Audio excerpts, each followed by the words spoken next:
नमस्कार, मुद्दे की बात में आप सभी का स्वागत है। मैं हूं आपके साथ गौरी शंकर। पाकिस्तान में क्या हो रहा है पूरी दुनिया इस वक्त वाकिफ हो रही है, लेकिन माना जा रहा है कि आज की रात कत्ल की रात होगी। पाकिस्तान में सियासी कत्ल की रात होगी, क्योंकि संसद में बहुमत नहीं है इमरान खान के पास। विपक्षियों के ऊपर देशद्रोह का मुकदमा चलाने की तैयारी चल रही है। सेना के साथ जिस तरह के संबंध थे पाकिस्तान के, आज उस तरह के संबंध नहीं दिख रहे हैं। तो क्या होगा? आज रात कुछ बड़ा होने वाला है पाकिस्तान में, खतरनाक होने वाला है पाकिस्तान में। यानी कि पाकिस्तान से या तो इमरान खान की सरकार जाने वाली है, या फिर सरकार और सत्ता पाने के लिए हो सकता है कि कल रविवार को जबरदस्त खून खराबा भी देखने को मिले। यानी कि पाकिस्तान में सत्ता पलट होना अगर तय नहीं भी है तो सत्ता के लिए जबरदस्त वहां पर संग्राम होने वाला। इसी पर आज हम चर्चा करेंगे कि क्या पाकिस्तान का होगा। पाकिस्तान में यदि सत्ता परिवर्तन होता है तो हमारे देश पर इसका क्या प्रभाव पड़ेगा। इन तमाम मुद्दों के लिए हमारे साथ कई मेहमान जुड़ेंगे, लेकिन पहले एक रिपोर्ट हम आप तक पहुंचाते हैं।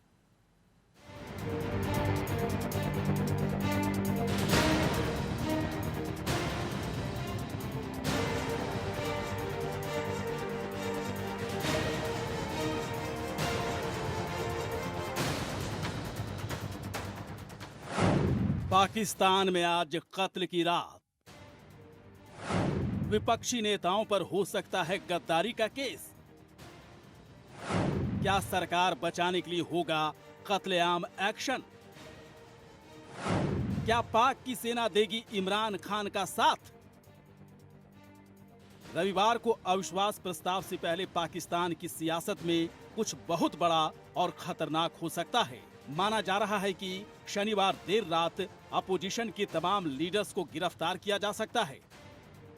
इसके पहले उनके खिलाफ देशद्रोह के केस दर्ज करने की तैयारी हो चुकी है। रविवार को 3 बड़ी बातें हो सकती हैं। अविश्वास प्रस्ताव पर चर्चा, स्पीकर ने चाहा तो वोटिंग, इस्लामाबाद में इमरान की रैली।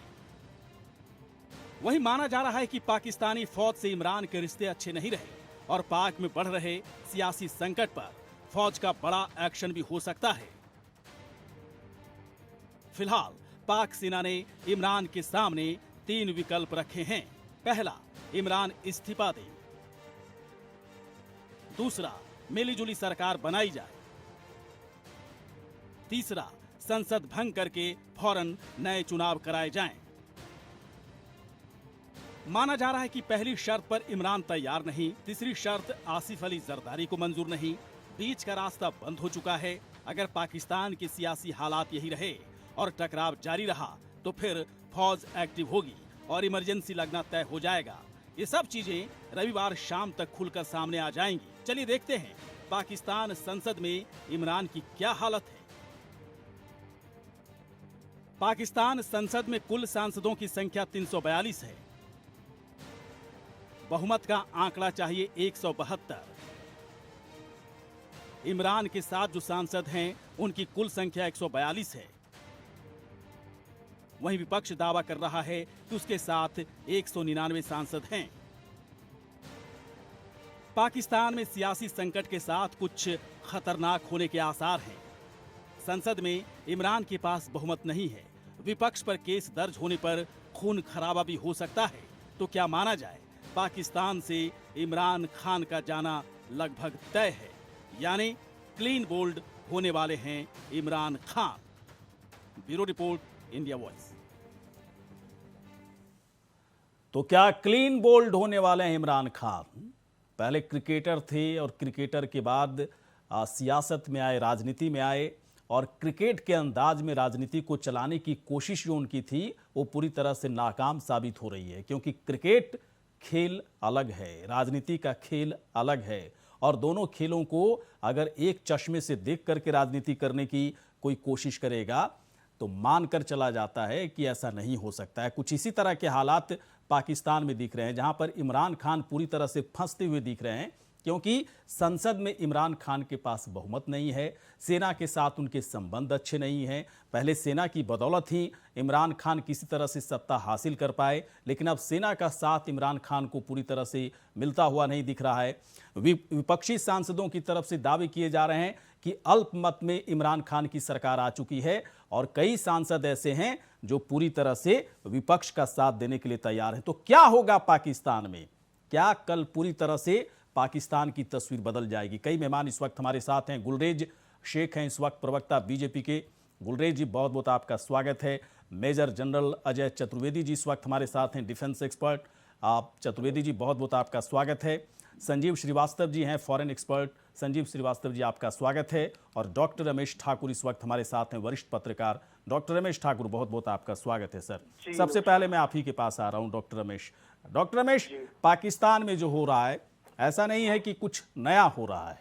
पाकिस्तान में हमेशा कुछ ना कुछ ऐसा होता है जो ऐसा लगता है कि बराबर कुछ ना कुछ वहां पर इतिहास हमेशा अपने आप को दोहराता रहा है। लेकिन इस बार अलग इसलिए कहा जा रहा है कि इमरान खान पूरी तरह से फंसते दिख रहे हैं, लेकिन वो तैयार नहीं है कि मैं फंस चुका हूं।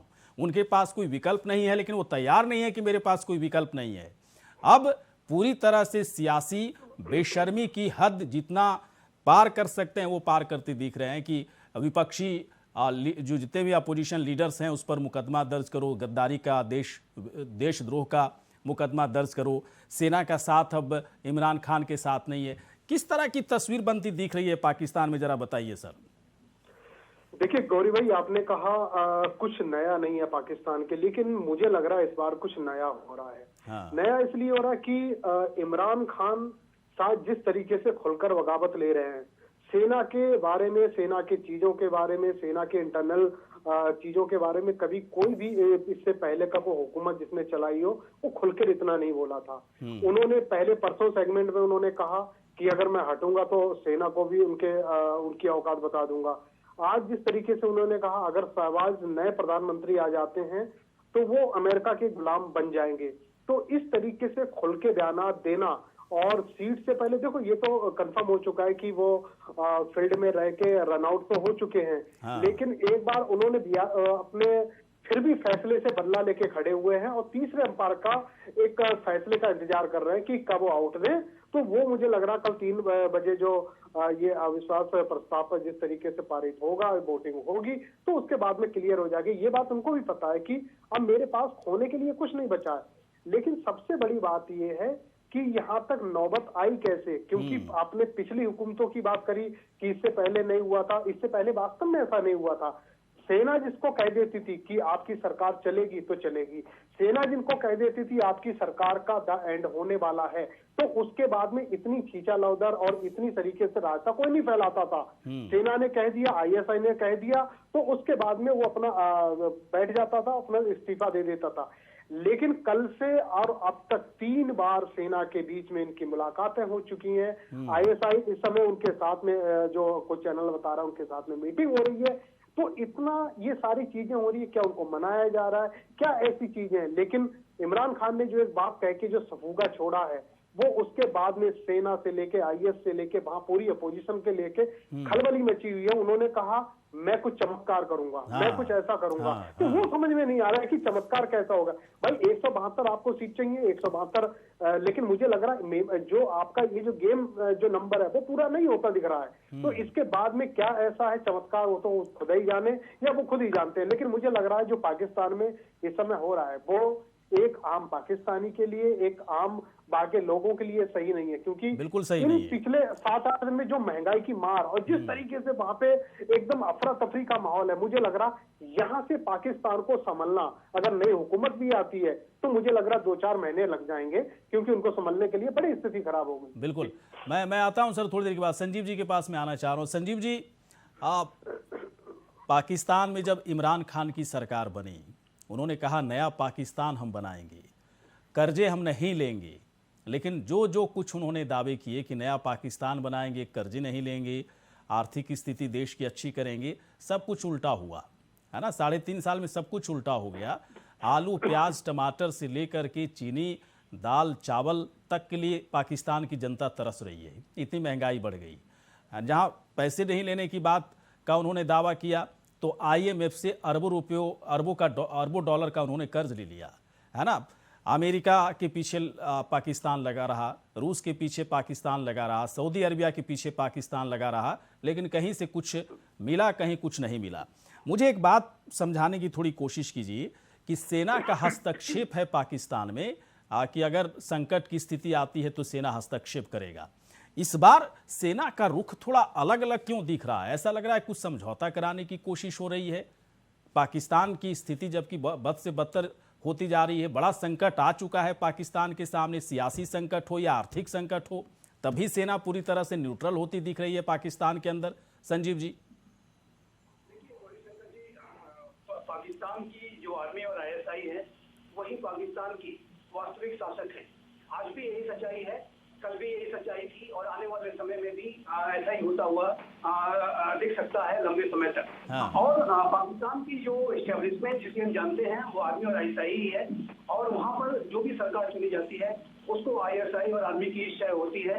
इमरान खान स्वयं जब 2018 में सत्ता में आए थे तो उनको वहाँ की आर्मी और आईएसआई ने ही प्रमोट किया था, उन्हें हर तरीके से पुश किया था। इलेक्शन में रिगिंग तक की खबरें आई थी। उसके बाद जब इलेक्शन हो गए तो उसके बाद जब उनको पूरी मेजॉरिटी नहीं मिली तो उनके लिए एलाइज वगैरह की व्यवस्था करने का कार्य भी बैक चैनल से पर्दे के पीछे से आर्मी और आईएसआई ने हर तरह का सपोर्ट दिया और उनकी सरकार चली बनी और 4 वर्षों तक लगभग उन्होंने सरकार अपनी चलाई है। लेकिन अब ऐसा लगता है कि इमरान खान, जिनको कि इस बात का ऐसा एहसास होने लगा था कि उनकी जो कुछ एक शख्सियत बन गई है, वो एक नेता के तौर पे, प्रधानमंत्री के तौर पे अपनी कुछ शक्ति रखते हैं, जो इस बात का जो उन्हें जमीनी जो आत्मिकताएं हैं पाकिस्तान की, उससे वो जाहिर है कि वो दूर हटे और उन्होंने आर्मी और आईएसआई को चैलेंज करने की हिमाकत कर दी डीजी आईएसआई के अपॉइंटमेंट को लेकर के। और ये स्पष्ट रूप से दिखता था कि उस समय पाकिस्तान के प्रधानमंत्री इमरान खान अपनी जो ऑफिस है, अपनी प्रधानमंत्री पद की जो कुर्सी है, उसकी ताकत को एसर्ट करने की कोशिश कर रहे थे।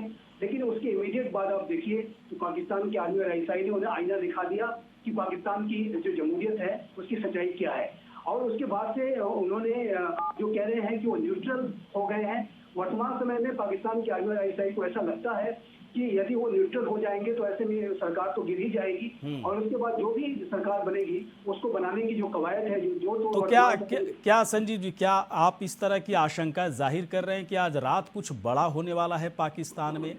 क्योंकि ऐसा लग रहा है कि टकराव सिर्फ इमरान खान और सेना के बीच का एक जो वैचारिक टकराव है वो सिर्फ नहीं दिख रहा है, बल्कि यहाँ पर सत्ता की बात है, जिसमें पाकिस्तान की सेना है, इमरान खान की सरकार है और साथ ही साथ विपक्ष जो दावा कर रहा है कि हमारे पास पूर्ण बहुमत है।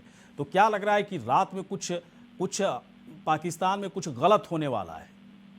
देखिए, पाकिस्तान में जो कुछ हो रहा है, वहाँ की जमहूरियत में जो कुछ भी हो रहा है वो गलत ही हो रहा है। वो लोकतांत्रिक भावनाओं के अनुरूप नहीं है। और पाकिस्तान में अगर नया होने वाला है या ऑलरेडी हो चुका है, सारे समीकरण बैठा लिए गए हैं, कल एक ड्रामा होगा और उसमें वो सरकार गिर जाएगी और उसके बाद एक नई सरकार बनाने की जो बातें हैं वो ऑलरेडी पाकिस्तान की आर्मी और आईएसआई ने वो सारी जो सेटिंग है, जो पहले एलाइज अभी इमरान खान से जो साथ छोड़कर गए हैं, MQM-P हो, चाहे वो BAP हो, चाहे वो अन्य जो एलाइज हो, यहाँ तक कि उनकी जो अपनी पार्टी के जो सांसद जो कि वो भी कुछ लोग फरार हो गए हैं, वो भी इस बात की पूरी संभावना है कि वहाँ चलिए बिल्कुल, मैं संजीव जी आता हूँ, मैं थोड़ी देर के बाद अब आपके पास आता हूँ। हमारे साथ एक और defence expert major general Ajay Chaturvedi ji इस वक्त हमारे साथ हैं।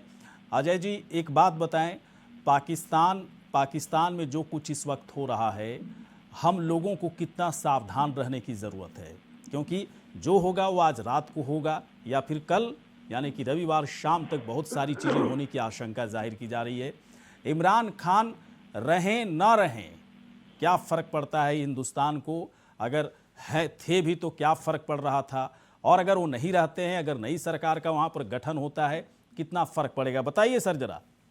मेरे हिसाब से जो उनका फिलॉसफी है पाकिस्तान की, वो एंटी हिंदुस्तान है, एंटी भारतवर्ष है। हाँ। तो चाहे वो इमरान खान हो, चाहे नवाज शरीफ हो, चाहे वो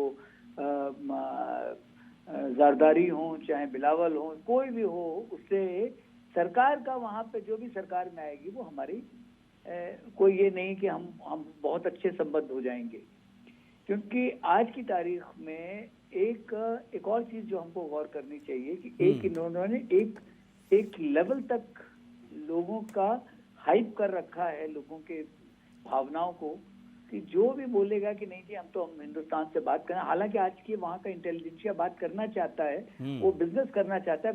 वहाँ की जो फौज है, कल उन्होंने भी ये बोला है जो बाजवा साहब ने कि भाई हमको बातचीत से हल करना चाहिए। तो ये एक उनके यहाँ एक तबका ये बात करना चाहता है, लेकिन वो किस हद तक जाएगा इसका कुछ नहीं कहा जा सकता। मेरे हिसाब से कोई भी गवर्नमेंट आ जाए, कुछ दिन के बाद उससे कोई खास फर्क नहीं पड़ेगा, ये वहीं के वहीं बात रह जाएगी।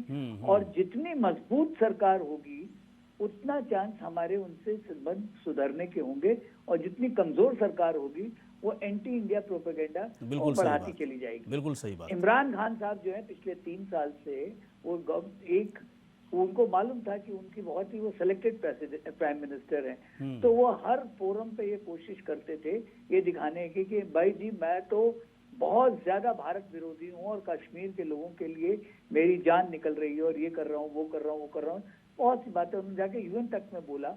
आरएसएस को उन्होंने डिनिग्रेट करने की कोशिश की, जो कि हमारा इंटरनल मामला है। उसके पहले किसी प्राइम मिनिस्टर ने आरएसएस की वहां बात नहीं की। हिंदुस्तान में क्या होता है, कौन से, मैं तो नहीं कह रहा हूँ कि भाई PMLN से होना चाहिए, PMLQ से होना चाहिए, क्या होना चाहिए, वो उनका अपना इंटरनल मैटर है। लेकिन जहां तक आपका जो एक प्रश्न है उसका एक छोटा जवाब ये है कि गवर्नमेंट कोई भी आ जाए वो एंटी इंडिया स्टांस रहेगा ही रहेगा। लेकिन हाँ, आज की तारीख में एक दो चीजें तो बहुत गौर करने वाली हैं कि जो इमरान खान को जो प्रॉप अप करने की अगर आप वहाँ की इक्वेशन देखें, जो डायनेमिक्स में जो सबसे ज्यादा वो इस वक्त चीन का इंटरेस्ट है कि इमरान खान अपनी जगह पे बने रहे, जबकि ना तो अमेरिका चाहता है उनको वहां पे रहने देना चाहता है, ना उनके इंटरनल लोग, क्योंकि वहाँ करप्शन के बहुत चार्जेस हैं उनकी गवर्नमेंट के खिलाफ। हो सकता है कि वो खुद ना हो, लेकिन वो बुशरा बीबी के थ्रू उनके ऊपर $6 अरब का जो एक चार्ज है, इस तरह से बहुत सारे हैं। तो ये एक वहाँ पे करप्शन तो एक वे ऑफ लाइफ है और ये बहुत चलता रहेगा। लेकिन मुझे क्या लगता है कि कल को अगर इमरान खान इलेक्शन हार भी जाते हैं, ये इनका अविश्वास का प्रस्ताव पास भी हो जाता है, ठीक है, तो अगर आप गौर कीजिए उनके कॉन्स्टिट्यूशन में ऐसा कोई प्रोविजन नहीं कि कोई टाइम लिमिट हो कि कब गवर्नमेंट बन पाएगी। वो आपस में PML और मतलब क्या संभावना MQM में कैसे आपस में होगा? हाँ, अजय जी क्या लगता है, संभावना इसकी ज्यादा दिख रही है कि कल ठीक है हम लोग बातचीत कर रहे हैं कि इमरान खान हो सकता है सरकार बचाने में कामयाब रहें, या फिर विपक्ष के जो दावे हैं उन दावों में सच्चाई है और इमरान खान की सरकार कल गिर जाए, या फिर ये लगता है कि ये दोनों ही कुछ नहीं होने वाला है, बल्कि कल पूरी सत्ता सेना के हाथ में जाने वाली है? वो एक पॉसिबिलिटी मुझे आज के परिप्रेक्ष्य में, आज का जो जियोपॉलिटिकल सिचुएशन है वर्ल्ड की है, वहाँ अनलेस बाजवा बिल्कुल पुश हो जाएंगे बाजवा साहब, ऐसा होना जरा कठिन लग रहा है, मुश्किल है। हाँ। उसमें अगर ये हो सकता, मुझे एक दूसरी चीज लग रही है कि हो सकता है कि जो उनका 8th अमेंडमेंट था उसको फिर से रिवोक किया जाए, कि प्रेसिडेंट जो है वो उसको बनाया जाए और जो फौज है वो एक संरक्षण हेड के पीछे रहे। हाँ, संरक्षण दे। चलिए, मैं बिल्कुल सर, बहुत अच्छी बातें आपके जरिए सर आई। मैं गुलरेज जी के पास आ रहा हूँ। गुलरेज शेख जी, एक बात बताइए, ये तो बहुत अच्छा रहा, मुझे तो लगता है कि जब इमरान खान की सरकार बनी, हालांकि उससे पहले भारत सरकार की तरफ से, खासतौर पर PM मोदी की तरफ से कोशिश हुई कि पाकिस्तान और भारत के संबंध को अच्छे किए जाए, है ना, बहुत बार कोशिश की गई और बहुत बड़ा दिल करके हमारे प्रधानमंत्री जी ने, है ना, पाकिस्तान को कई जगहों पर सपोर्ट करने की कोशिश की। लेकिन जब पाकिस्तान के प्रधानमंत्री बने इमरान खान, तो सब कुछ पलट गया मामला। इमरान खान इस तरह के बयान देने लगे हिंदुस्तान के खिलाफ, हमारे देश के खिलाफ, कि हिंदुस्तान का कोई भी, है ना, छोटा से छोटा बच्चा उस बयान को अपने सही तरीके से नहीं ले सकता है। तो क्या डिसीजन बहुत सही था, हम लोगों का डिसीजन बहुत सही था कि पाकिस्तान से नाता ही खत्म कर लो, संबंध ही खत्म कर लो, जब तक वहां पर सिचुएशन अच्छा नहीं होगा तब तक इससे बातचीत करना भी बेकार है? देखिए सर, बात करें क्या होता है जब आप देख रहे हैं एक पार्टी जो वहाँ पर शासन कर रही है वो एंटी इंडिया और एंटी मोदी रेटरिक के ऊपर ही चुनाव जीती। आप इमरान खान का पूरा उठा के देख लीजिए कि वो किस प्रकार से भारत के विषय में बात करते थे, या फिर नवाज शरीफ के बारे में कहते थे कि जो मोदी का यार है वो गद्दार, इस प्रकार की जो उन्होंने नारे दिए थे। तो उस व्यक्ति से बात करने से कोई तर्क संगत बात भी नहीं होती, कुछ हासिल भी नहीं आना था। लेकिन अभी जहां तक हम बात करें, मैं अभी देख रहा हूं कि मैं एक जियोपॉलिटिक्स का स्टूडेंट भी हूं, तो जियोपॉलिटिकल प्रोस्पेक्टिव से आप देखें तो आपको बहुत सारी चीजें दिखेंगी और आप कह सकते हैं कि इमरान खान जाने की कगार पर है। देखिए सऊदी अरब की आप बात करें तो चाइना एक इन्वेस्टर के रूप में आया है, लेकिन वहां के इंटरनल डायनामिक जो पॉलिटिक्स के हैं वो दो देश प्रमुखता से गाइड करते रहे हैं। नंबर 1 पर यूनाइटेड स्टेट ऑफ अमेरिका रहा है, नंबर 2 पे सऊदी अरब अपनी वित्तीय सहायता या जो भी उसका वहां पर हस्तक्षेप रहा है। आपको स्मरण होना चाहिए कि जब नवाज शरीफ को गिरफ्तार किया था जनरल मुशर्रफ ने, तो सऊदी शहजादा अपना प्लेन लेकर आया था और इस्लामाबाद से नवाज शरीफ को उठा के ले गया था, क्योंकि बहुत बड़ी बात होती है, और फिर उनको अपने देश को संरक्षण दिया था। और आज आप स्थिति देखिए तो ये दोनों ताकतें जो हैं, जो ग्लोबल ताकतें हैं, ये पाकिस्तान की इमरान सरकार के बिल्कुल खिलाफ बैठी हैं। अभी आप देखिए कि ये जो अपने देश को उन्होंने एड्रेस किया था इमरान खान ने, तो कहीं ना कहीं उन्होंने एंटी अमेरिका रेटोरिक, मैं कहता हूं कि उनका जो आधी स्पीच थी वो एंटी अमेरिका रेटोरिक पे थी। और आज ही कुछ देर पहले जनरल बाजवा ने कहा है कि रशिया को जंग रोक देनी चाहिए यूक्रेन के साथ। इसका मतलब यह हुआ कि बाजवा जो लाइन थ्रो कर रहे हैं वो प्रो अमेरिका लाइन थ्रो कर रहे हैं। आप अब सऊदी अरेबिया को उठा कर देख लीजिए, सऊदी अरेबिया के MBS जो कि एक तरह से वहां के शासक थे, काउंट में बोलना गलत बात है, वो बेसिकली मोहम्मद बिन सलमान नहीं, मोहम्मद बिन सुल्तान है वहां के, मतलब ये कहता हूँ। तो MBS की ने भी एक ऑलिव ब्रांच दी थी इनिशियली इमरान खान को, लेकिन इनके जो हाव भाव थे वो देखने के बाद इतने संबंध खराब हुए कि MBS ने जो अपना जहाज मतलब देखिए, मैं ठीक है वो उधर मैं उतनी दूर नहीं जाना चाह रहा हूँ, मैं बस एक मेरे सवाल का जवाब दीजिए। इमरान खान के आने के बाद भारत और पाकिस्तान के संबंध और भी बदतर हो गए, जो बेहतर होने चाहिए थे और भी बदतर हो गए। क्या हम लोग भी इंतजार करें कि भाई साहब इमरान खान को कल चले जाना चाहिए? अब या तो वहाँ की सत्ता सेना के हाथ में आ जाए या फिर विपक्षियों को मौका मिल जाए सरकार बनाने का, वो ज़्यादा बेहतर है। कुछ परिवर्तन हो ताकि इमरान खान दोनों देश के बीच के एक तरह से बड़े रोड़े के तौर पर थे, कम से कम खत्म तो हो जाएगा। कुछ लगता है इस तरह की चीजें होंगी तो हम लोग जी मुझे जो लगता है चीजों को जज करते हुए, एनालिसिस करते हुए, कि इमरान खान के जाने से कहीं ना कहीं बर्फ पिघलेगी दोनों देशों के संबंध में। और ये बात मैं क्यों कह रहा हूँ, क्योंकि बाजवा ने भी आज ये बात करी है कि सब मसलों को बातचीत से हल होना चाहिए। कल बात करी उन्होंने, फिर उन्होंने पहले जियो इकोनॉमिक्स की बात की थी और उसके बाद ये हुआ था कि भारत के साथ ट्रेड शुरू होगा, लेकिन इमरान खान ने अपना पॉलिटिकल वजन रखते हुए उस चीज को रोका। मतलब इमरान नहीं चाहते हैं कि भारत के साथ व्यापार हो या बातचीत, कोई संबंध सुधार की प्रक्रिया हो। लेकिन आज की तारीख में कि वहां की फौज के भी, देखिए आप ये समझिए ना भाई साहब कि जब इकोनॉमी देश की खराब होती है तो फौज की इकोनॉमी भी खराब है। सही बात है, सही बात है। फिर आप एक मजबूत सेना की कल्पना कैसे कर सकते हैं? 2 मिनट कंप्लीट कर लेंगे। हाँ बोलिए। व्यूअर्स को एक किताब पढ़नी चाहिए, आयशा सिद्दीका है, पाकिस्तानी लेखिका है। उन्होंने एक किताब लिखी है मिलिट्री इनकॉर्पोरेट, जिसमें उन्होंने प्रूव किया है कि वहां के केवल राजनीति पे ही नहीं बल्कि पूरी इकोनॉमिक्स पर भी चंगुल किसी का है तो वो फौजी फाउंडेशन और मिलिट्री का है। मैं जनरलों की बात नहीं कर रहा, मिलिट्री एज एन इंस्टीट्यूशन का है। और जब इकोनॉमिक्स इतनी खराब हो रही है तो मिलिट्री के जो वर्क थे, जो आज तक एंजॉय करती थी फौजी फाउंडेशन, वो भी चली जा रही है। बिल्कुल सही बात है। और मुझे लग रहा है कि बाजवा का जो बयान है उसी परिप्रेक्ष्य में भी है। मैं इस वक्त डॉक्टर रमेश के पास आना चाह रहा हूँ। डॉक्टर रमेश, एक बात बताएं, क्या लगता है कि पाकिस्तान को पूरी तरह से इमरान खान ने बर्बाद कर दिया? इमरान खान इस बात को एक्सेप्ट करने के लिए तैयार नहीं है, लेकिन पूरी पाकिस्तान की जमहूरियत, पाकिस्तान की जनता इस बात को मान चुकी है कि इमरान खान से देश नहीं संभल रहा है, देश नहीं संभाल पाए, बार बार झूठ पर झूठ बोलते रहे और महंगाई को कंट्रोल करने के लिए कोई मैकेनिज्म नहीं है पाकिस्तान में। यानी कि पाकिस्तान को पूरी तरह से भीख मांगने के लिए इमरान खान ने छोड़ दिया है। देखिए गौरी भाई, इमरान खान के पास करने के लिए कुछ बचा नहीं था। जब उनके हाथ में जब हुकूमत आई थी तो उस समय नवाज साहब की थी, उन्होंने क्या करा था, किस तरीके से करप्शन में पूरे देश को पूरी तरीके से दलदल में डाल दिया था, वहां से निकालना इनके लिए बड़ा मुश्किल था। उस समय भी ये बातें हुई थी कि इमरान खान ये पूरे बिखरे हुए कंट्री को किस तरीके से संभाल पाएंगे। हाँ। लेकिन वो उनके अंदर ये था कि मैं क्रिकेट का बड़ा खिलाड़ी रह चुका हूँ, उसी स्टाइल पे जैसे मैं ग्राउंड पे खेलता था वैसे ही मैं यहाँ पॉलिटिक्स करूंगा। लेकिन उस समय भारत को बहुत उम्मीदें थी, इंडिया को बहुत उम्मीदें थी कि एक बड़ी और समझी सुलझी हुई एक सरकार आएगी, क्योंकि ये बात सही है, जब तक पाकिस्तान में कोई बड़ी और अच्छी सरकार नहीं आती, मजबूत कोई नेता नहीं आ पाएगा, तब तक मुझे लग रहा बॉर्डर का मसला कभी नहीं सुलझेगा, ना ही पीएफओ का कोई मसला सुलझेगा।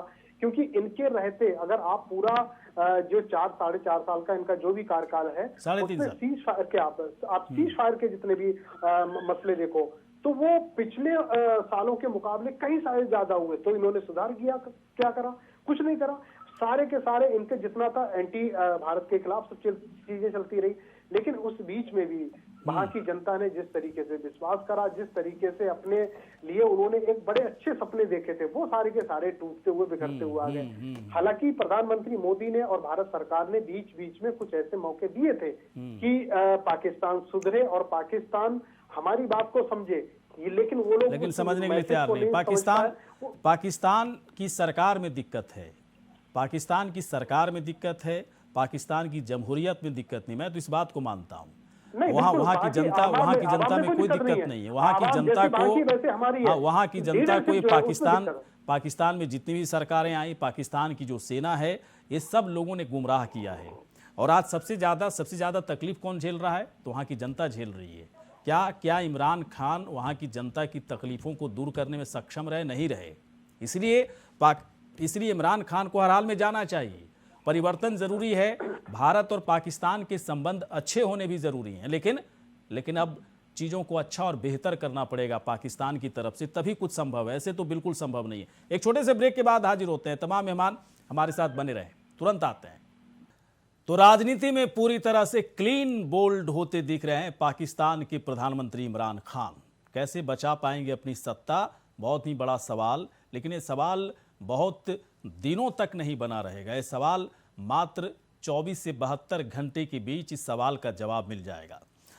क्या होगा पाकिस्तान का? पाकिस्तान में परिवर्तन की ज़रूरत है, क्योंकि इमरान खान की सरकार के दरमियान पाकिस्तान का बुरा हाल हो गया। पाकिस्तान कर्ज में चला गया। पाकिस्तान में खाने पीने की चीज़ें इतनी महंगी हो गई कि वहाँ की जनता परेशान है, बेहाल है। पाकिस्तान में सेना क्या कर रही है? सेना हर चीज़ों में हस्तक्षेप करने वाली सेना क्या पाकिस्तान में इमरान खान की सरकार को बचाने की कवायद में है, या फिर विपक्ष को पूरी तरह से सपोर्ट देने की कोशिश हो रही है विपक्ष सेना की तरफ से? तमाम ऐसे सवाल हैं जिस पर हम लोग आज बड़ी बहस कर रहे हैं। चलिए, अब इस वक्त हमारे साथ कई मेहमान हमारे साथ जुड़े हुए हैं। संजीव श्रीवास्तव जी के पास में आता हूँ। संजीव जी, एक बात बताएं, पाकिस्तान का बुरा हाल है, महंगाई आसमान छू रही है, जनता परेशान बेहाल है, और ये पूरा नाटक चल रहा है पाकिस्तान के अंदर कि इमरान खान की सरकार रहेगी नहीं रहेगी, सेना हस्तक्षेप करेगी, विपक्ष के पास पूरा बहुमत है। होगा क्या कल क्या होना चाहिए पाकिस्तान की जनता के हित के हिसाब से? देखिए, कल जो होने की संभावना है वो ये है कि पाकिस्तान की इमरान सरकार विश्वास का जो मत है वो उसको जीत नहीं सकेगी, और वो जो उनके विरुद्ध विपक्षी पार्टी ज्यादा लामबंद नजर आती है। और जो पाकिस्तान की आर्मी और आईएसआई है, जो कि पाकिस्तान के वास्तविक शासक है, उनका जो सुरक्षा है वर्तमान समय में वो विपक्ष को दिखाई देती है। पाकिस्तान की आर्मी और आईएसआई इस बात की भी कवायद करते हुए नजर आती है कि वो जो विपक्षी पार्टी के लिए जो भी एलाइज वगैरह हैं, उनकी वो सारी जो अरेंजमेंट्स हैं उसको करने में पाकिस्तान की आर्मी और आईएसआई की बैक चैनल से जो भूमिका है वो भी हो सकती है। जैसा कि इमरान सरकार जब बनी थी तो उस समय पाकिस्तान की आर्मी और आईएसआई ने निभाई थी। तो ये जो बैक चैनल की जो पाकिस्तान की आर्मी और आईएसआई का ये पूरी जो कवायद है वो वर्तमान समय में पूरे फुल फ्लेजेड तरीके से चल रही है।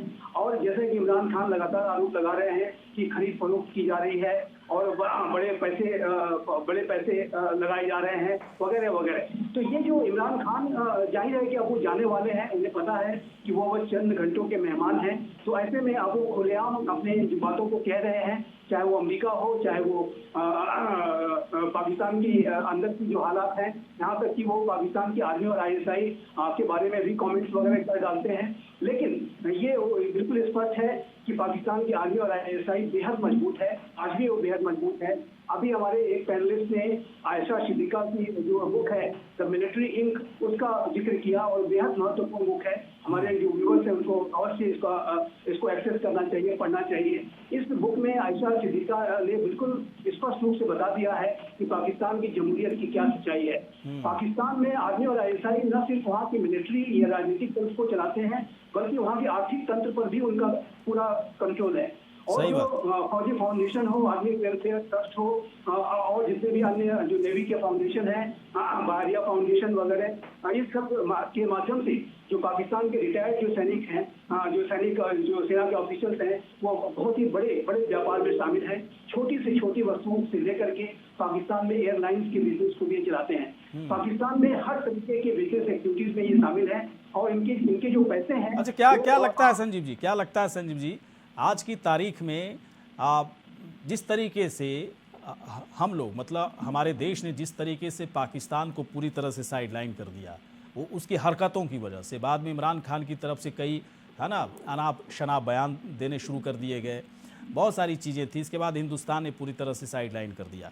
क्या लगता है कि वहाँ की सेना पूरी तरह से टूट रही है? वहाँ की सेना को लगता है कि कुछ गलत हो रहा है और भारत के साथ संबंध को बेहतर करने के लिए कुछ ना कुछ तो करना ही होगा, क्योंकि जैसा कि आप लोग कह रहे हैं कि इकॉनमी से वहाँ की सेना पूरी तरह से जुड़ी हुई है। जब इकॉनमी ही पूरी तरह से ध्वस्त हो गई वहाँ की, तो सेना का क्या काम है? सेना अब करेगी क्या? सेना कैसे लड़ भी कैसे पाएगी वो? देखिए, एक बात मैं कहना चाहूंगा कि ये जो इकॉनमी ध्वस्त अगर हुई है, तो इसकी जो सबसे बड़ी जो मार है वो वहाँ की आम जनता को भुगतना पड़ रहा है। जो ये बैलेंस ऑफ पेमेंट की क्राइसिस है, जो $130 बिलियन से भी ज्यादा का एक्सटर्नल डेब्ट है, मुद्रास्फीति की औसत दर जो 10% से भी ज्यादा है, बेरोजगारी की दर बहुत ज्यादा है, और महंगाई की दर बहुत ऊंची है। इसका जो सबसे बड़ी मार है वहाँ के आम आदमी को भुगतना पड़ रहा है। लेकिन सेना के पास जो पैसा है, ये बिलियंस ऑफ डॉलर रुपए की, पाकिस्तानी रुपए की बात करें तो ये अरबों खरबों की राशि हो सकती है। ये सेना के पास है। बहरिया फाउंडेशन हो, फौजी फाउंडेशन हो, आर्मी वेलफेयर ट्रस्ट हो, इसकी जो बहुत सारी जो पैसे हैं अनअकाउंटेड होते हैं, इसका कोई हिसाब किताब नहीं होता और सेना बेतहाशा अपने ऐशो आराम में खर्च करती है। कब तक चलेगा, है ना? कब तक चलेगा ये कब तक चलेगा? अगर जी एक मिनट में अपनी बात पूरी करूँ। हाँ, पूरी कर।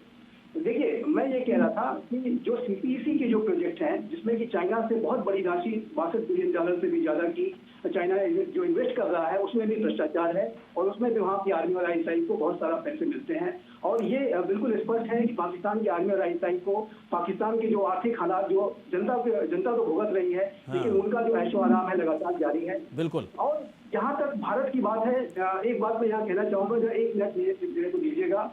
पाकिस्तान में कोई भी सरकार बने, चाहे वो पाकिस्तान के इमरान खान हो, चाहे वो शहबाज शरीफ हो, भारत की पाकिस्तान के प्रति जो नीति है वो बदस्तूर जारी रहेगी। और ये नीति ये है कि जब तक पाकिस्तान आतंकवाद के विरुद्ध इरिवर्सिबल, वेरीफाइबल और क्रेडिबल स्टेप लेकर के नहीं दिखाता है, बिल्कुल सही बात है, प्राइम मिनिस्टर मोदी के नेतृत्व वाला ये जो नया भारत है, पाकिस्तान से बात नहीं करेगा। दूसरी बात, पाकिस्तान की तरफ से यदि भारत की टेरिटरी पर किसी भी तरीके की आतंकी कार्रवाई की गई तो भारत वैसा ही जवाब देगा जैसा कि और दिया भी है और अच्छे से बता भी दिया है कि भाई आतंकवाद के प्रति भारत की जो नीति है वो जीरो टॉलरेंस की है और ये नीति आगे आने वाले समय में भी जारी रहेगी।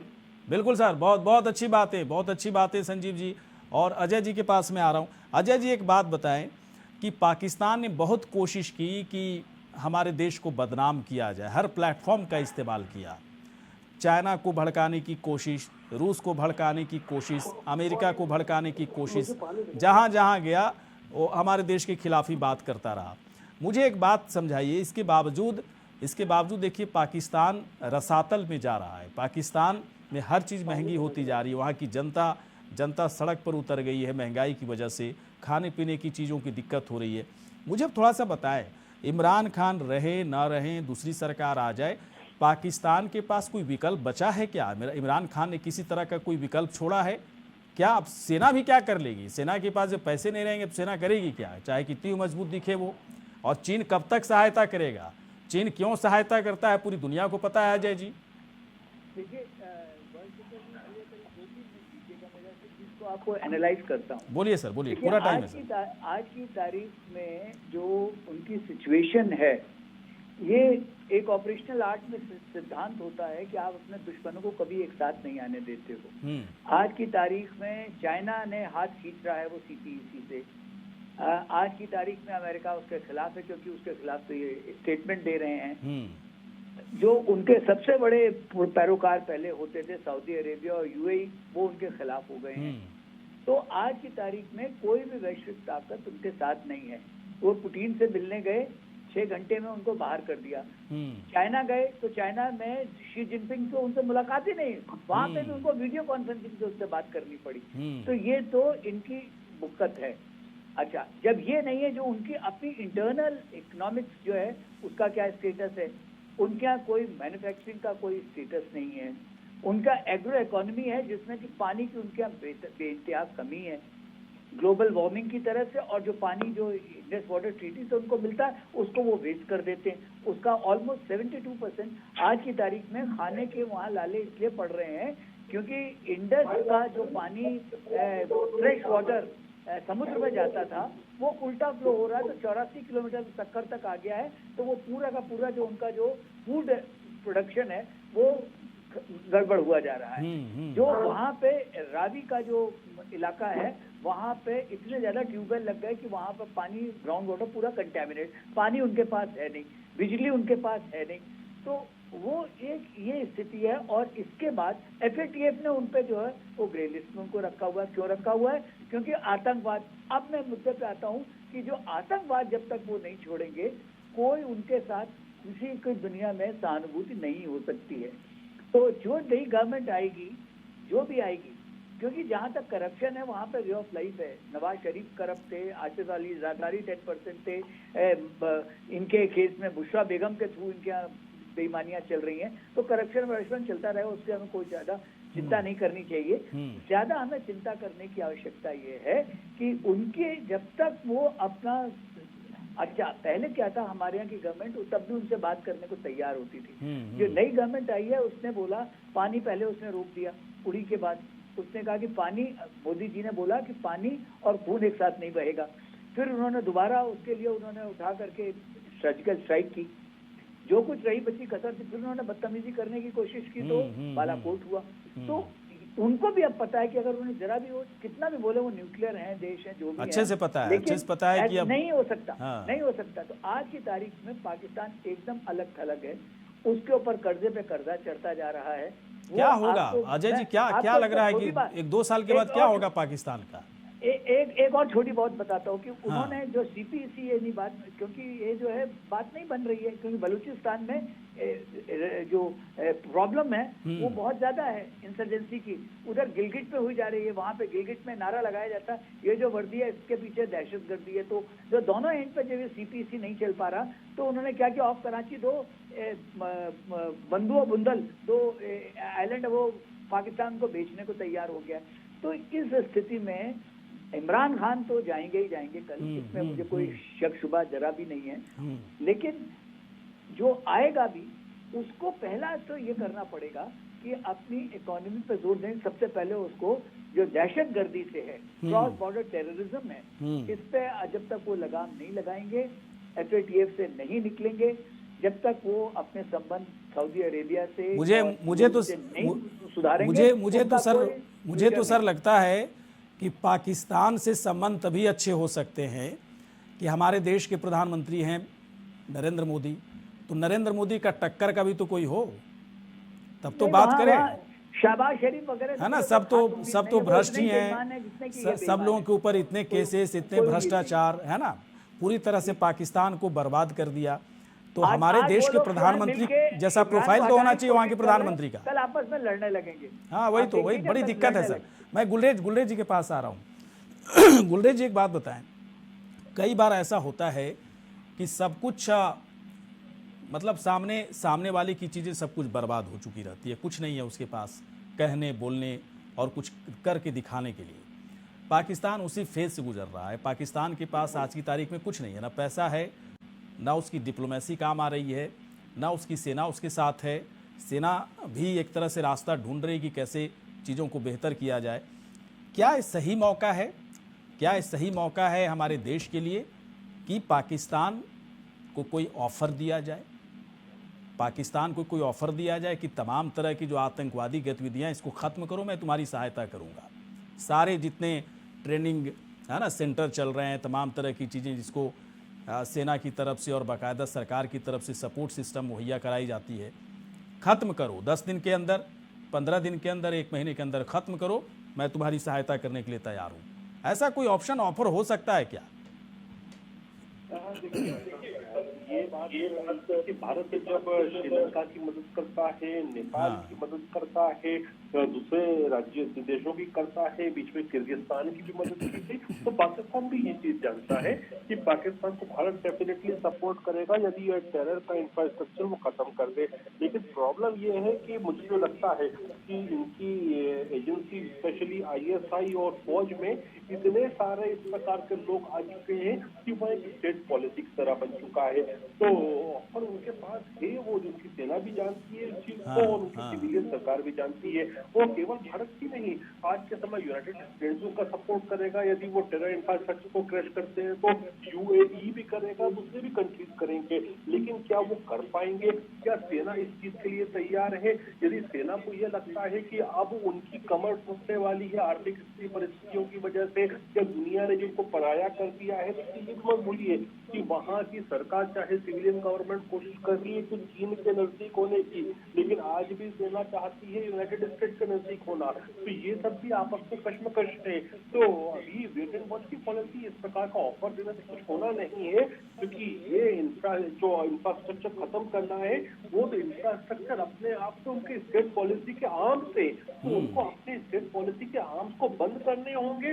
न कि ऐसा है कि कोई चलते लोग कर रहे हैं, ये तो बाकायदा शुरू से ISI ने ही अपने ऑफशूट की तरह पैदा किए इनको। तो ये डिसीजन जो लेना है कोई सिविलियन सरकार नहीं लेगी, ये वहां की फौज ही ले सकती है। मतलब चारों तरफ से पाकिस्तान घिरा हुआ है। डॉक्टर रमेश के पास आते हैं। रमेश जी, एक बात बताएं, कल बहुत कुछ होने वाला है पाकिस्तान में। अविश्वास प्रस्ताव पारित होगा, हो सकता है उससे पहले रैली भी निकाली जाए इमरान खान की तरफ से, या फिर अविश्वास प्रस्ताव के बाद कुछ भी हो सकता है, खून खराबा भी वहाँ पर हो सकता है, सेना की तरफ से हस्तक्षेप किया जाए। मुझे थोड़ा सा बताएं कि पाकिस्तान की जो तस्वीर इस वक्त दिख रही है, ऐसा नहीं लग रहा है कि पड़ोसी देश है इस तरह से बर्बाद हो रहा है, वहाँ के लोग भूखे मर रहे हैं, न पीने के लिए शुद्ध पानी है, न खाने के लिए अच्छा भोजन है ना। इमरान खान ऊपर से डिंगबाजी कर रहे हैं, है ना, गिदड़ भभकी भी देते रहे हैं बीच बीच में। ये सब कुछ दिखावा जो इमरान खान की तरफ से होता रहा पिछले 3.5 साल के अंदर, इमरान खान को ऐसा इस तरह की चीज़ें अनुभव हो या ना हो, लेकिन वहाँ की जनता को तो समझ में चीज़ें आ रही होगी ना डॉक्टर रमेश, कि इमरान खान ने किस तरह से पाकिस्तान को बर्बाद कर दिया। नहीं, देखिए कि इसमें कहने की कोई बात नहीं है, हम लोग भी इसमें चर्चा कर रहे हैं। ये आम पाकिस्तानी इस बात को कह रहा है कि इस बीच में जो इमरान खान की जितने दिन हुकूमत चली है उस बीच में क्या स्थिति हुई है।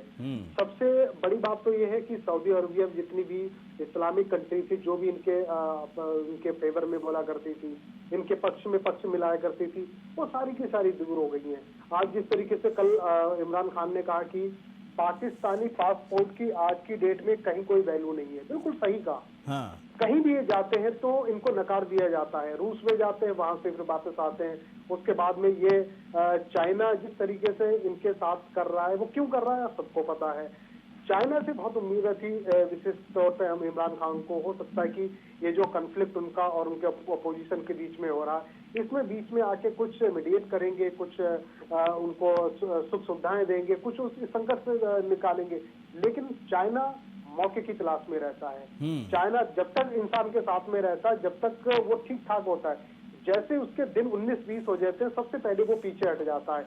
ये बात इमरान खान मुझे लग रहा अब भी समझ गए। अब जिस तरीके से इमरान खान अमेरिका को कटघरे में लेके चल रहे हैं और लगातार उनके खिलाफ जो बयान देते जा रहे हैं। मुझे लग रहा है जब ये इमरान खान साहब जब हुकूमत इनकी चली जाएगी, बेदखल हो जाएंगे, ये पाकिस्तान के लिए बड़ा कुछ ऐसा करके जा रहे हैं। मुझे लग रहा आगे इस समस्या को समेटना, जो भी नया प्रधानमंत्री आएगा उसके लिए समेटना बड़ा मुश्किल हो जाएगा। लेकिन सबसे बड़ी बात है, जो हम एक आम हिंदुस्तानी जिस तरीके से हैं और वैसे ही एक आम लोगों की तरह अगर सोचे तो वहां की जो आवाम है, जिस तरीके से ये कुछ दिनों से वो समय बिता रही है, चाहे पानी का मसला हो जाए, बिजली का मसला हो जाए, हर तरीके के लिए जिस तरीके से हलकान है, मुझे लग रहा है ये एक ह्यूमैनिटी के तौर पे देखा जाए, मानवता के तौर पे देखा जाए कि ठीक है, आप बड़े नेताओं का या सरकारों का बीच में जिस तरीके से चीजें हो रही हैं, उसका खामियाजा आम लोग क्यों भुगते हैं, उसका खामियाजा आम पाकिस्तानी क्यों भुगते हैं। मुझे लग रहा है आम पाकिस्तानी को इस दलदल से निकालने की कोशिश की जानी चाहिए वहां, जो मुझे लग रहा दूर दूर तक दिखाई देती नहीं दिख रही है। बिल्कुल, अब दिखाई भी कैसे दे, दिखाई कैसे दे, अगर कोई करना भी चाहे तो कैसे करे, क्योंकि सरकार वहाँ की भ्रष्ट सरकार है। नया पाकिस्तान बनाने का दावा किया गया था इमरान खान की तरफ से और वहाँ की जनता ने ये सोच कर के वोट किया था कि नया पाकिस्तान मतलब जहाँ पर लोगों को दिक्कत ना हो, खाने पीने की चीज़ें बहुत आसानी से उपलब्ध हो, आर्थिक स्थिति अच्छी हो, यही सोच कर के दिया होगा ना वोट। नया पाकिस्तान का जो इन लोगों ने पूरी तरह से पैंतरा फेंका था, नया पाकिस्तान में है कि लोगों को खाने के लिए नहीं मिल रहा। गौरी जी, इनकी जो लग्जरियस लाइफ है, चाहे नेता इमरान खान हो गया, कोई बहुत ज्यादा है, उनकी कोई कमी नहीं आई, वो वैसी चल रही है उनको कभी कोई कमी नहीं होने वाली है। उसी तरह से लग्जरियस लाइफ जिएंगे, हो सकता है 1-2 शादी और भी कर लेंगे, है ना। तो यही काम ही कर रहे हैं, है ना। पिछले कई सालों से तो शादी तो कर रहे हैं भाई साहब वो। और नहीं, एक सवाल मैं पूछना चाह रहा था आपसे, मैं भूल गया था, मेरे दिमाग में था। ये बड़ा पिंकी पिरनी का बड़ा वहाँ पर नाम चल रहा है। अब विपक्ष ने बड़ा सवाल उठाया कि देखिए, आप पाकिस्तान में लोगों को खाने पीने की इतनी दिक्कत हो रही है और टन का टन मांस वहाँ पर जलाया जा रहा है उनकी वाइफ की तरफ से, उनकी पत्नी की तरफ से, इमरान खान की पत्नी की तरफ से। ये पिंकी पिरनी का क्या रोल है वहाँ पर? रमेश जी, आप ही पूछ रहे हैं? जी, आवाज नहीं आई, क्या कहा आपने? इमरान खान की वाइफ का भी नाम, उनकी पत्नी का नाम, जिनका पिंकी पिरनी के नाम से बहुत फेमस है, वो कहा जाता है कि पीर हैं, जिन्न को खुश करती हैं। और इमरान खान की सरकार इसलिए अभी तक बची रह गई 3.5 साल की, उन्होंने जिन्न को खुश करके रखा था। अब फिर सरकार जाने वाली है तो टन का टन मांस सुन रहे हैं, टन का टन मांस को जलाया जा रहा है। विपक्ष वाले हमला कर रहे हैं कि भाई साहब देखिए, यहाँ पर पाकिस्तान में लोग भूखे मर रहे हैं और इमरान खान के घर में टन के टन मांस को जलाया जा रहा है जिनको खुश करने के लिए। ये बड़ा ऑर्थोडॉक्स टाइप से चीज़ है। इमरान खान से मुझे इस तरह की उम्मीद नहीं थी। नहीं, बिल्कुल गौरी भाई, मैं देखो कल अभी शाम के वहाँ के धरती टीवी है, वहाँ पे मैं यहाँ से लाइव था, तो वहाँ के एक संवाददाता ने सवाल मेरे से करा था, ये बात हो रही थी। देखिए, किसी की पर्सनल लाइफ पे हमें नहीं झांकना चाहिए। वहाँ तो ये भी हो रहा है कि तो पर्सनल रहा क्या? पर्सनल नहीं रहा ना, विपक्ष हमला कर दिया इस पर। अब तो पब्लिक डोमेन में आगे पर्सनल वाली बात नहीं है। वहाँ पे हवा तो ऐसी भी उड़ रही है कि एक और कोई वहाँ फीमेल पत्रकार है, उनसे इनका चक्कर चल रहा है। जब इनकी सरकार चली जाएगी, हो सकता है 4ठी 5वीं उनके साथ भी शादी कर लेंगे। लेकिन सारी चीजें देखो, इन चीजों को लेके हमें इससे नहीं जाना चाहिए, हमें मौजूदा स्थिति पे जाना चाहिए कि सरकार आगे क्या करेगी, क्योंकि कल बहुत इंपॉर्टेंट। चलिए ठीक है, लेकिन मेरा ऐसा मानना है डॉक्टर रमेश, मेरा ऐसा मानना है कि व्यक्तिगत तौर पे अगर आप सही नहीं है, है ना, व्यक्तिगत तौर पे यदि आप सही इंसान नहीं हैं तो आप बहुत जनरलाइज तरीके से चीज़ों को कभी नहीं अच्छे तरीके से सोच सकते हैं। इमरान खान को खुद भी अपने ऊपर इंट्रोस्पेक्ट करने की ज़रूरत है कि इस तरह की चीज़ें क्यों आखिरकार एक तरह से लोग, ठीक है अगर र्यूमर भी है तो इस पर रोक तो लगाएं, कुछ बोलते भी तो नहीं है। मैं आ रहा हूँ संजीव जी के पास आ रहा हूँ। संजीव जी, एक बात बताएं, रणनीतिकार उस लिहाज से कैसे सोचे, है ना, सेना के लिहाज से कैसे सोचे, अपनी सुरक्षा प्रणाली के लिहाज से कैसे सोचे, क्योंकि पाकिस्तान यदि बर्बाद होता है, पाकिस्तान में यदि कुछ भी खून खराबा होता है, पाकिस्तान में गृह युद्ध होता है, तो सबसे ज़्यादा इफेक्ट इसका किस पर पड़ेगा? तो हमारे ऊपर ही पड़ेगा। हम कैसे तैयार रहे? देखिए, मैंने जैसा कि कहा कि ये जो नया भारत है, प्राइम मिनिस्टर मोदी के नेतृत्व में जो नई सोच है यहाँ पे, हाँ, वो पाकिस्तान के प्रति बिल्कुल एक अलर्ट की वाली सोच है। एक ऐसी सोच है कि जिसमें कि यदि पाकिस्तान की तरफ से भारत के 1 मिनट है सर, 1 मिनट में बोल दीजिएगा पूरी बात। ठीक है सर, बोलिए। यदि पाकिस्तान में राजनीतिक अस्थिरता आती है, पाकिस्तान के सिस्टम में अस्थिरता आती है, तो पाकिस्तान के हुक्मरानों का ये भी प्रयास रहता है कि वो भारत के फ्रंट पर अस्थिरता पैदा करने की कोशिश करें और अपने देश का ध्यान जनता के जो मूल मुद्दे हैं उनसे डाइवर्ट करके वो भारत के ऊपर थोपने की कोशिश करते हैं। लेकिन ये जो नया भारत है पाकिस्तान की इस प्रवृत्ति को जानता है, इसी वजह से ये जो वर्तमान स्थितियां हैं उसको लेकर के भारत को बहुत ही अलर्ट रहना चाहिए। और लेकिन जैसा कि मैंने कहा, यदि किसी भी तरह की हिमाकत भारत के विरुद्ध करने की कोशिश की गई तो ये जो नया भारत है पाकिस्तान को मुंहतोड़ जवाब देगा। ये नया भारत किसी भी तरीके का आतंकवाद को बर्दाश्त नहीं करेगा। और जहां तक पाकिस्तान के साथ संबंधों की बहाली की बात है तो ये तभी हो सकता है जब पाकिस्तान एविडेंस बेस्ड स्टेप लेकर के दिखाए, इररिवर्सिबल, वेरीफाइबल और क्रेडिबल स्टेप आतंकवाद के प्रति विरुद्ध लेकर के जब तक नहीं दिखाता तब तक कोई भी सरकार बन जाए ये भारत बात करने नहीं जा रहा है। ऐसा मेरा स्पष्ट रूप से मानना है। बिल्कुल, बहुत सही मानना है सर। दरअसल देखिए, पाकिस्तान नासूर नहीं बन सकता था कभी भारत के लिए, हमारे देश के लिए, यदि वहाँ की सरकार अच्छी होती, वहाँ की सेना अच्छी होती। वहाँ की सरकार और सेना अगर ये सोच करके चलती कि हिंदुस्तान पड़ोसी देश है और बहुत तेज़ी से डेवलप कर रहा है, विकास कर रहा है, तो हमें भी उसके साथ कदम से कदम मिलाकर चलने की ज़रूरत है। सोचिए, इमेजिन कीजिए अगर इस तरह की सोच पाकिस्तान में होती तो पाकिस्तान की हालत क्या होती।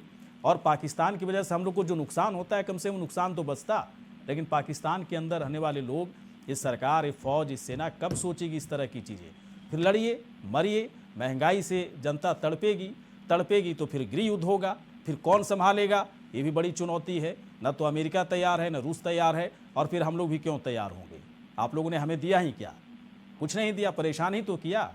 लेकिन अभी भी एक ऑफ़र है, मुझे लगता है अभी भी एक ऑफ़र है, आतंकवाद को ख़त्म करो और जो भ्रष्टाचारी हैं उसको जेल के अंदर डालो, चीज़ों को बेहतर करो, हिंदुस्तान तुम्हारे साथ है। चलिए, आप सभी यहाँ पर आए सर, बहुत बहुत शुक्रिया, धन्यवाद। इसी के साथ हमारे खास कार्यक्रम इतना ही। नमस्कार।